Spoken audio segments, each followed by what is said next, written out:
when my son shouted, "You're not needed anymore, old man. Get out!" I didn't argue.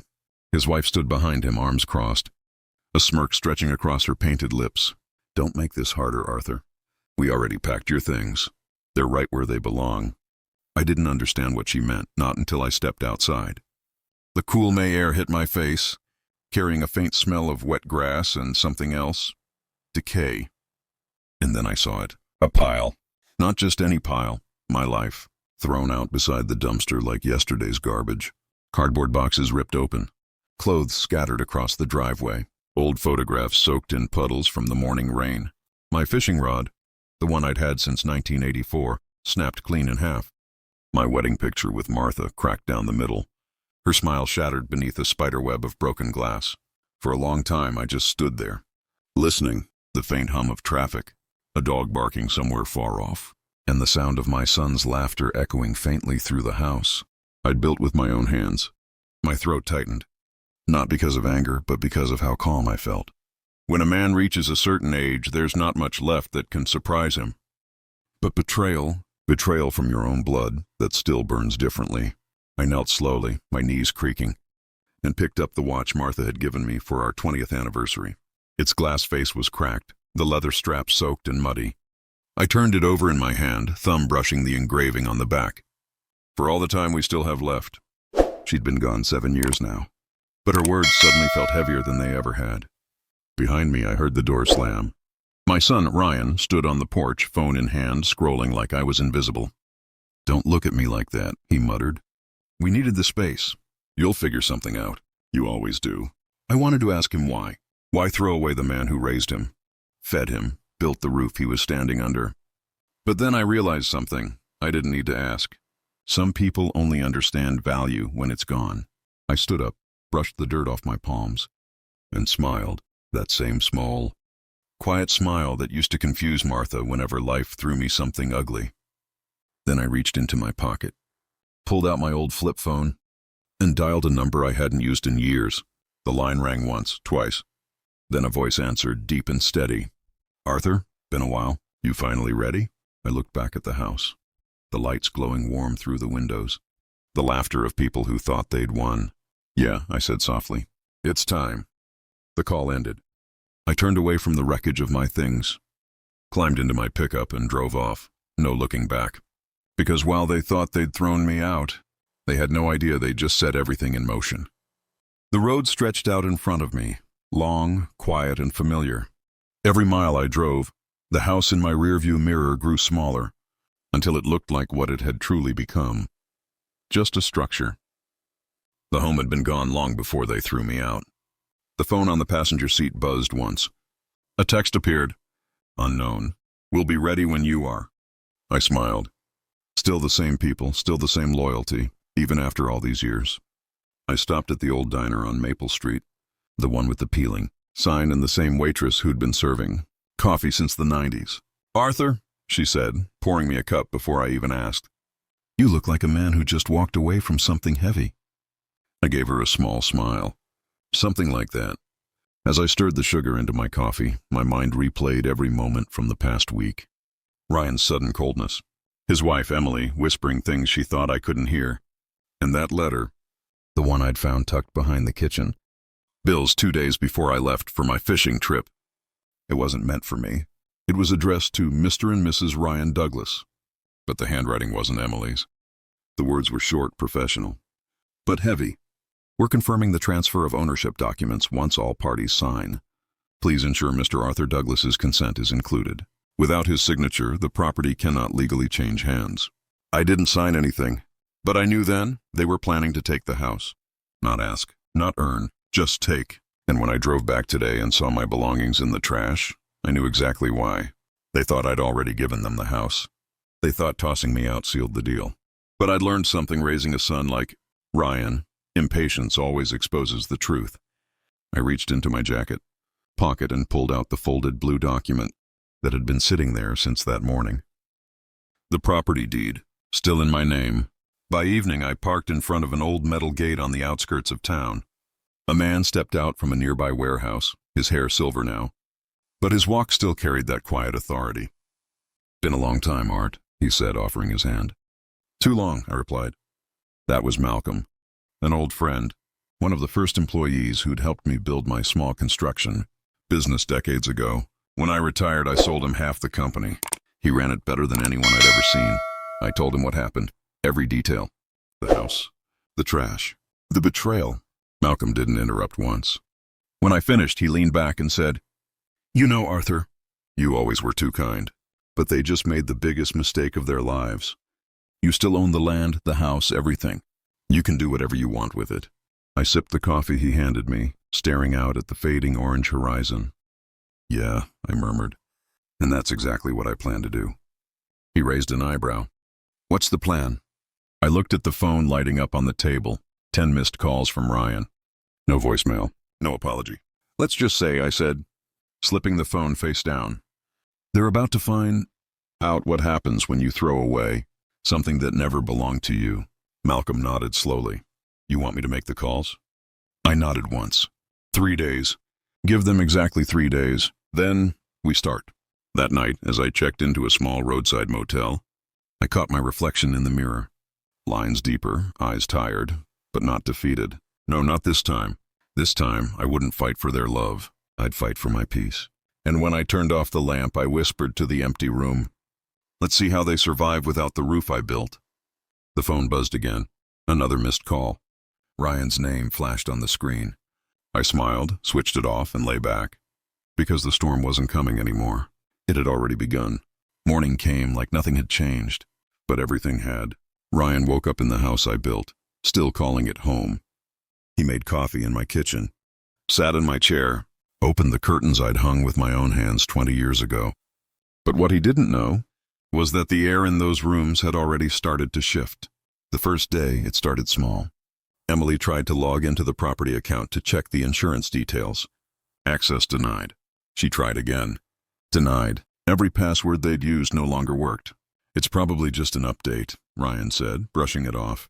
"Yeah," she muttered, though her eyes said something else. Worry. That night they argued. Not loud, not yet.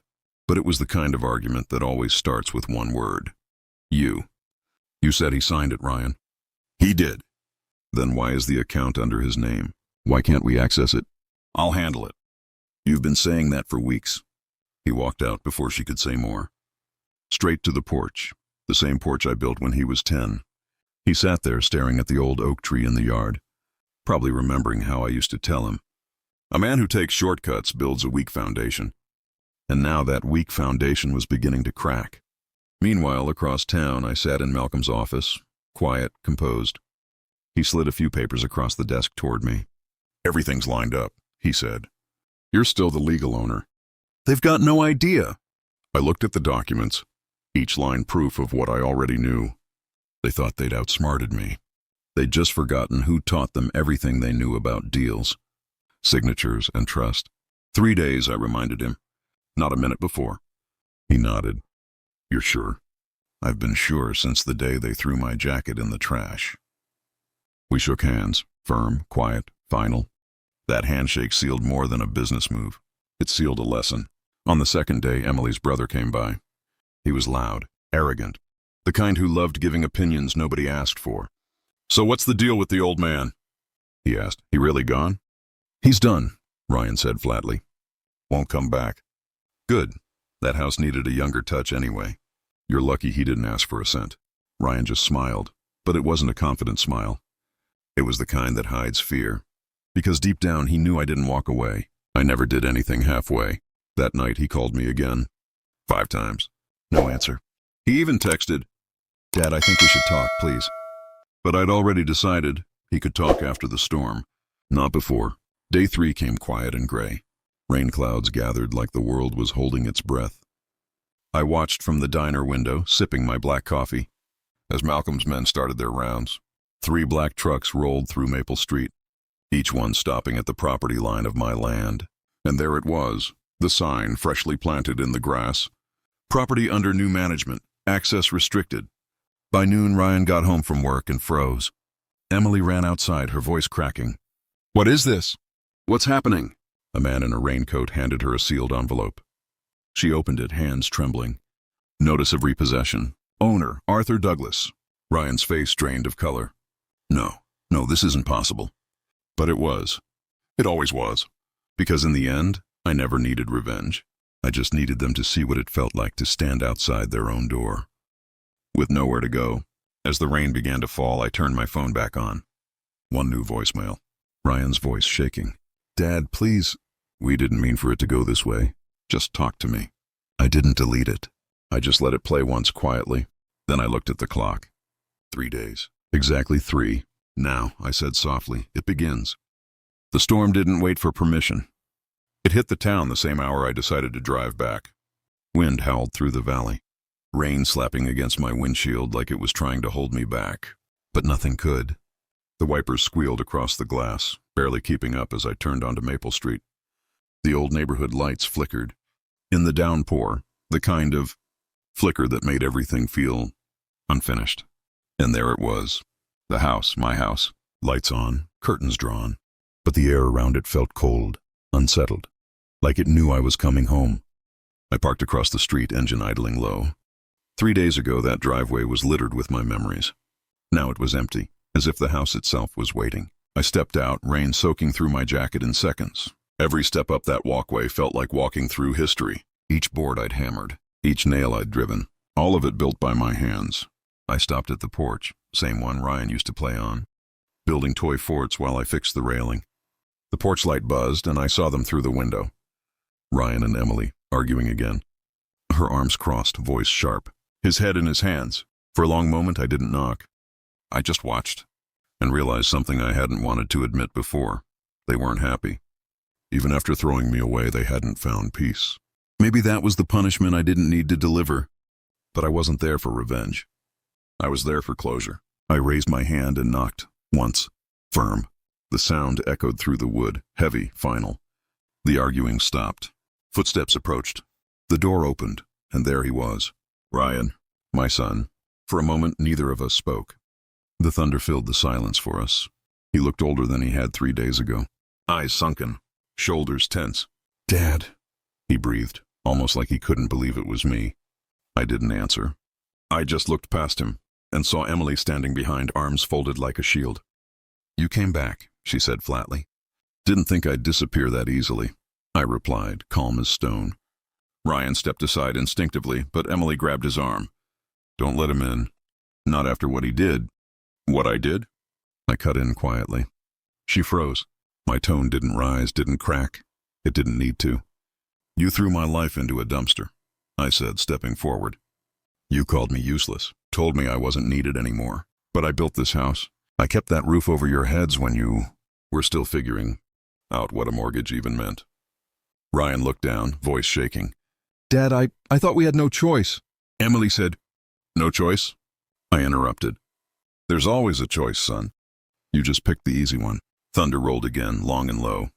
Emily tried to speak, but the look I gave her stopped her cold. I took a slow breath. I didn't come here to argue.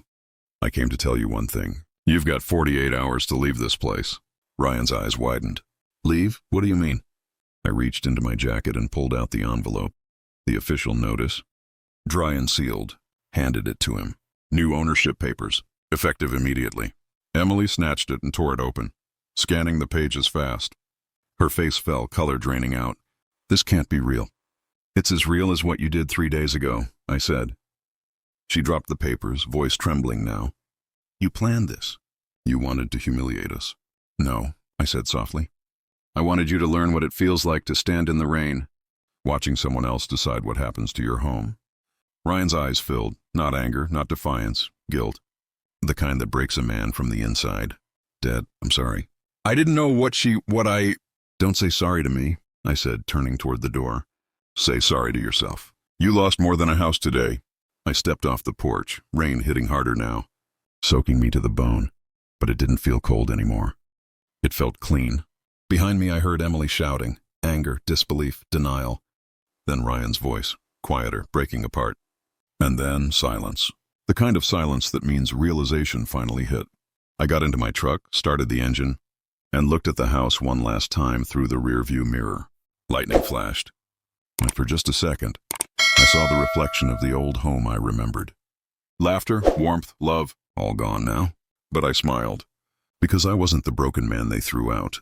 I was the man who rebuilt himself, piece by piece. As I drove away, the rain eased. The storm had finally done its job, washed everything clean, and for the first time in years, I didn't feel like someone's father. I just felt like a man finally free. 2 days passed.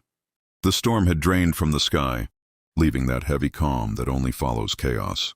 I'd spent those days back at the cabin, the same small place I'd bought years ago, when I thought I might one day retire in peace. It wasn't much, just 4 walls, a tin roof, and the steady hum of the forest beyond the porch. But it was mine. And for the first time, that was enough. I woke early that morning, as I always did. Made coffee the way Martha liked it. Black, 2 sugars, habit more than need. The sound of the percolator filled the quiet. I stood by the window, watching sunlight slice through the pines, golden and soft. Then came it. That knock. 3 slow, hesitant taps. I froze. It wasn't the mailman. Not this early. It wasn't a neighbor either. I didn't have any out here. Something in my gut already knew. I opened the door, and there he was. Ryan. He looked like a man who'd gone 10 rounds with his own mistakes. Eyes red, clothes wrinkled, rain-spotted though it hadn't even rained. He stood there on my porch, like he was afraid it might collapse under the weight of what he came to say. "Dad," he started, voice raw. Can I come in?" I didn't move for a second. Then I stepped aside. "Coffee's on," I said simply.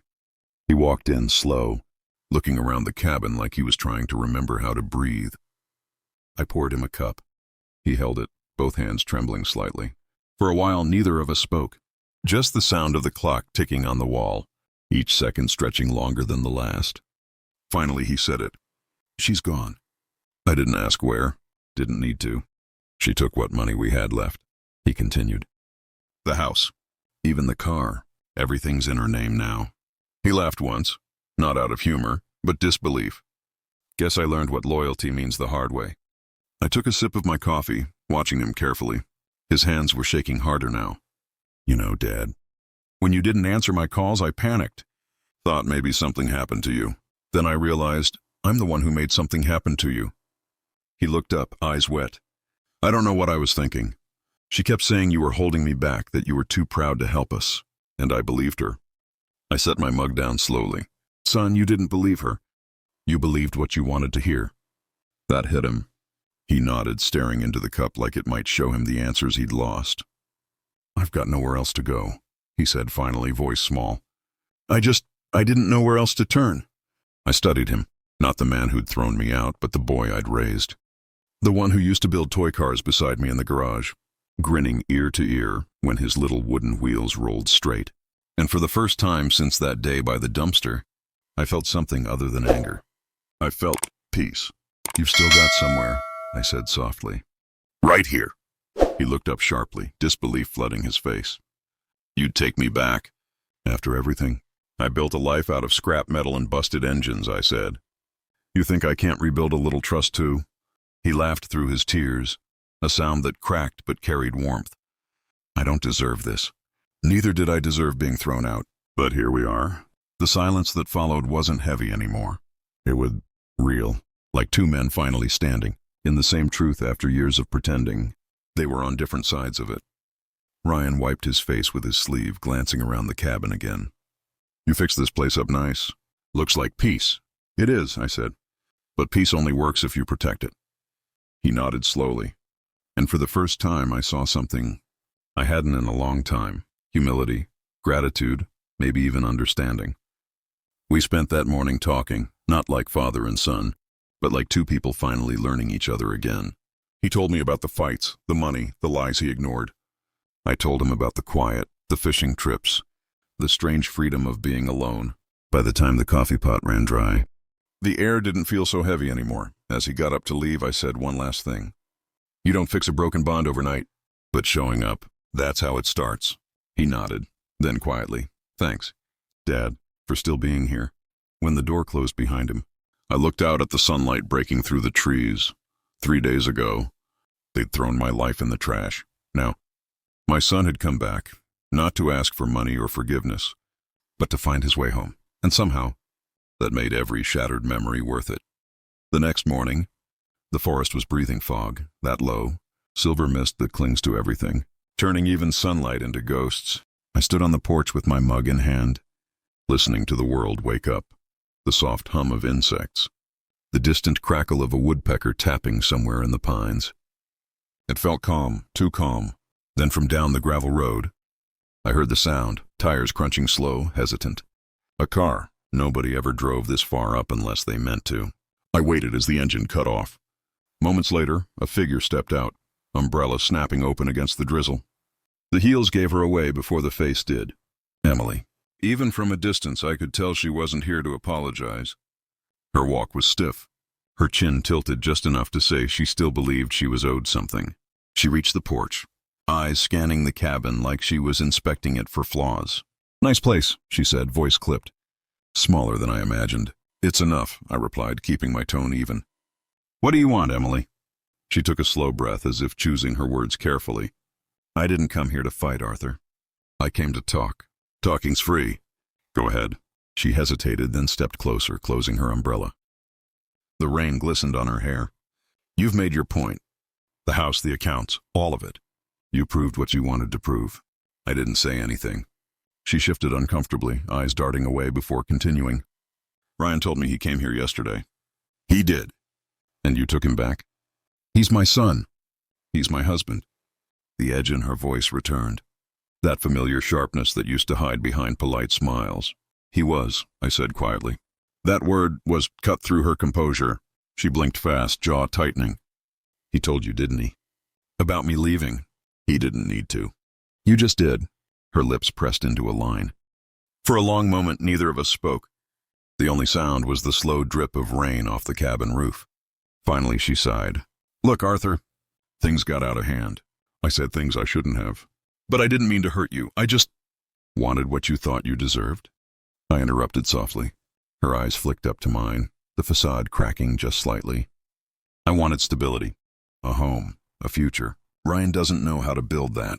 "Then maybe you shouldn't have built it on someone else's grave," I said. That silenced her. She looked away, pretending to study the trees, pretending the truth didn't sting. "You think I used him?" "I think you used both of us." The words hung in the air like thunder waiting to break. She took a step back, shaking her head. "You don't understand, Arthur. I grew up with nothing. I wasn't going back to that." I let out a slow breath. "Then you'll never have peace. Because you've spent your life chasing everything that doesn't last." She stared at me for a long time, eyes glistening. Not from the rain this time. Then, in a voice barely above a whisper, "He still loves you, you know." "And what about you?" I asked. She looked down, rain dripping from her lashes. "I don't know what I feel anymore."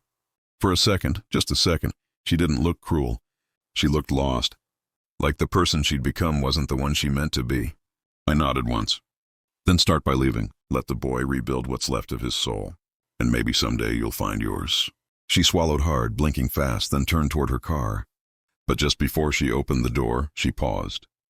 "You're not as heartless as you pretend to be." "And you're not as strong as you pretend to be," I said back. She gave a small, tired smile. The kind that comes when there's nothing left to fight for. And drove away.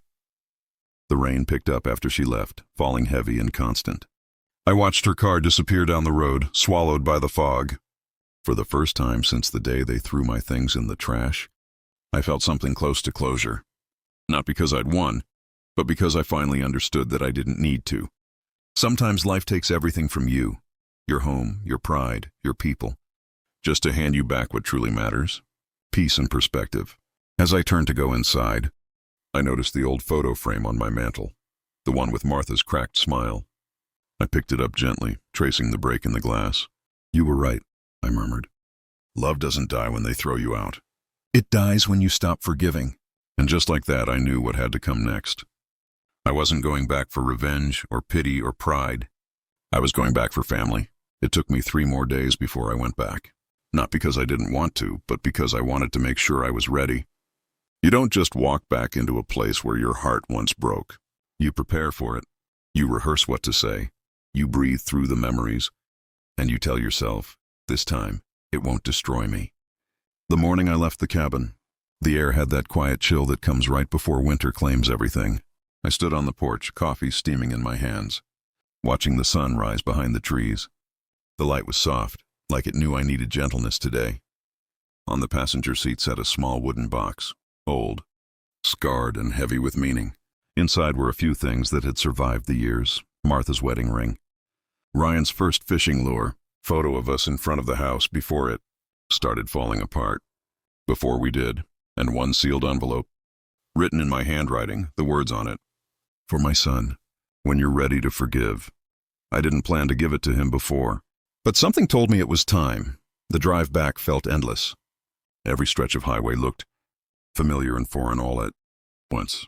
I passed the gas station, where Martha and I once argued over a map, the diner where Ryan had his first milkshake, the church where I said goodbye to my parents. Each memory hit like a quiet wave. Not violent anymore, just steady. By the time I turned onto the dirt road leading to the old house, I realized something. Time doesn't erase pain, it teaches you how to live beside it. The oak tree was still there, standing proud, roots deep and wide. I used to hang a tire swing there for Ryan when he was small.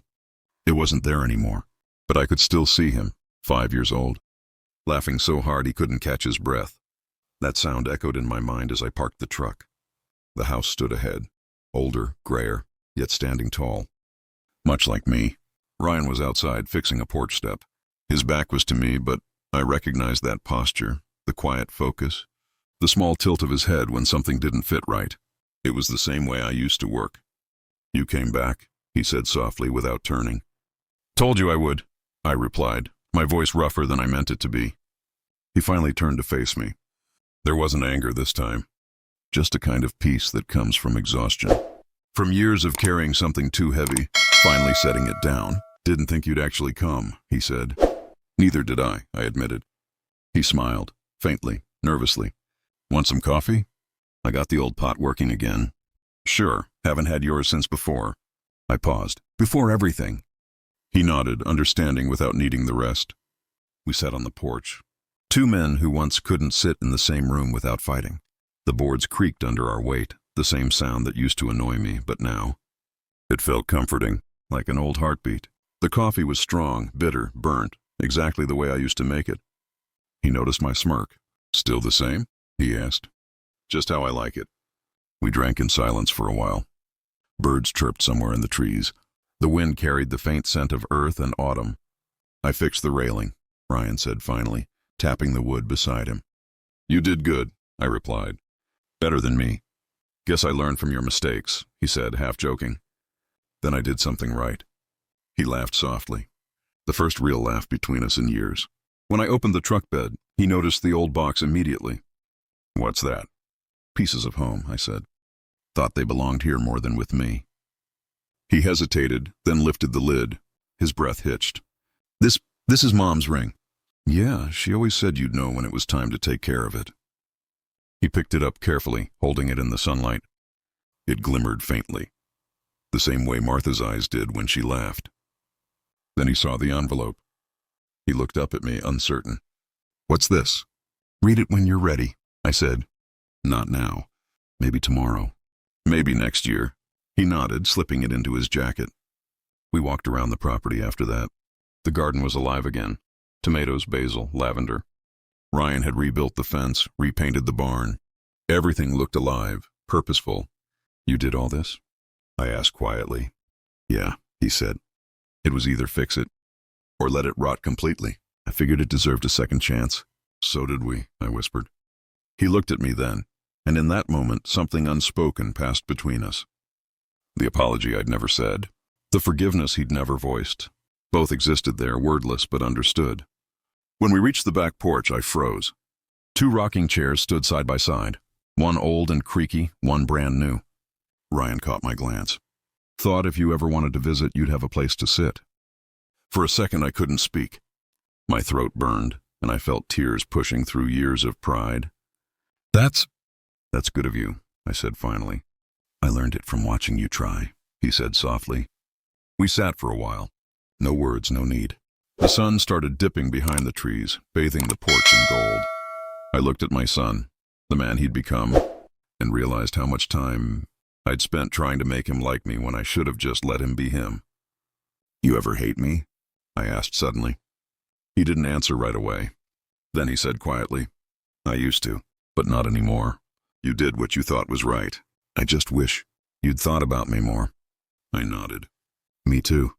We sat with that truth. No excuses, no justifications. Just the honesty we'd both avoided for years. When the first stars came out, I stood up. You leaving already? He asked. Yeah, I said.